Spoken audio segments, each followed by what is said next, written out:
Hindi short hand की practice dictation 80 शब्द प्रति मिनट गति से डिक्टेशन 5 सेकंड में शुरू होगी। स्टार्ट। सरकार ने हाल में आदेश दिया कि स्मार्टफोन में साइबर सुरक्षा ऐप संचार साथी को पहले से ही अनिवार्य रूप से इंस्टॉल करना होगा।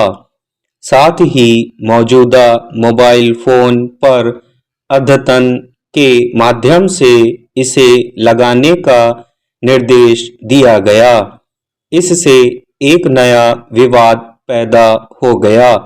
विपक्षी दलों समेत सामाजिक कार्यकर्ताओं ने यह तर्क देकर इसका विरोध किया कि यह आदेश मोबाइल उपयोगकर्ताओं की निजता के अधिकार का उल्लंघन है। आशंका जताई गई कि इस ऐप के इस्तेमाल से लोगों की गतिविधियों की निगरानी की जा सकती है।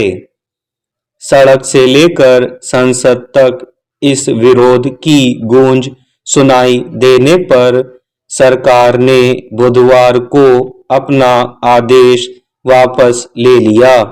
सवाल है कि सरकार को संचार साथी ऐप की सुविधा स्मार्टफोन में पहले से देने की अनिवार्यता क्यों महसूस हुई?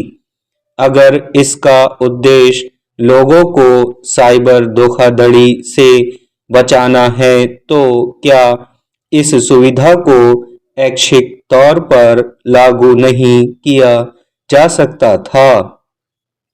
लोगों को अपने मोबाइल में कौन सा ऐप रखना है और कौन सा नहीं, इसका निर्णय अगर सरकार करने लगे तो आशंकाएं पैदा होना स्वाभाविक है। इसमें दो राय नहीं है कि तेजी से डिजिटल होती दुनिया में साइबर धोखाधड़ी और इससे जुड़े अन्य अपराधों का दायरा बढ़ता जा रहा है। केंद्रीय गृह मंत्रालय के आंकड़ों के मुताबिक पिछले वर्ष 22.68 लाख नागरिक साइबर अपराध का शिकार हुए, जिन्होंने करोड़ों रुपए की अपनी खून पसीने की कमाई गंवा दी। पिछले दिनों सर्वोच्च न्यायालय ने भी साइबर फर्जीवाड़े से जुड़ी डिजिटल अरेस्ट की बढ़ती वारदातों पर चिंता जताते हुए कहा था कि सरकार को इस तरह के अपराध से निपटने के लिए प्रभावी कदम उठाने चाहिए।